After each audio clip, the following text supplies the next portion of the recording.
करमळी वेटलेन वाठार हो जायत्या सुकण्यां खातीर घर आसा।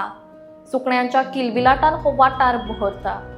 मात ह्या सैमाच्या सुंदर देखाव्याक काळो डाग लागलो जेन्ना एका व्यक्तीन कायद्याक फाट करून एक घटमूट रूख मारलो। तो रूख पडलो आनी त्या वांगडा कितली तरी निश्पाप सुकण्यांची पिलां अनाथ जाली। घरटी मोडली, कांय सुकणीं घायल जावन धर्तरेचेर पडलीं। ह्या वेळार थंय पावलो सुरेश। गेल्या 15 वर्सां सावन करमळेच्या वेटलँडाची कानाकोपऱ्याची खबर दवरपी हो फॉरेस्ट डिपार्टमेंटाचो कॅरटेकर। रूख मारिल्ल्याचें ताच्या पेट्रोलिंग ड्युटी आसतना लक्षांत आयलें आनी थंयच्या सुकण्यांच्या मदतीक तो धांवलो। सामकी निश्पाप दिसपी ह्या सुकण्या पिलांची पाखां पांय दुखाविल्ले।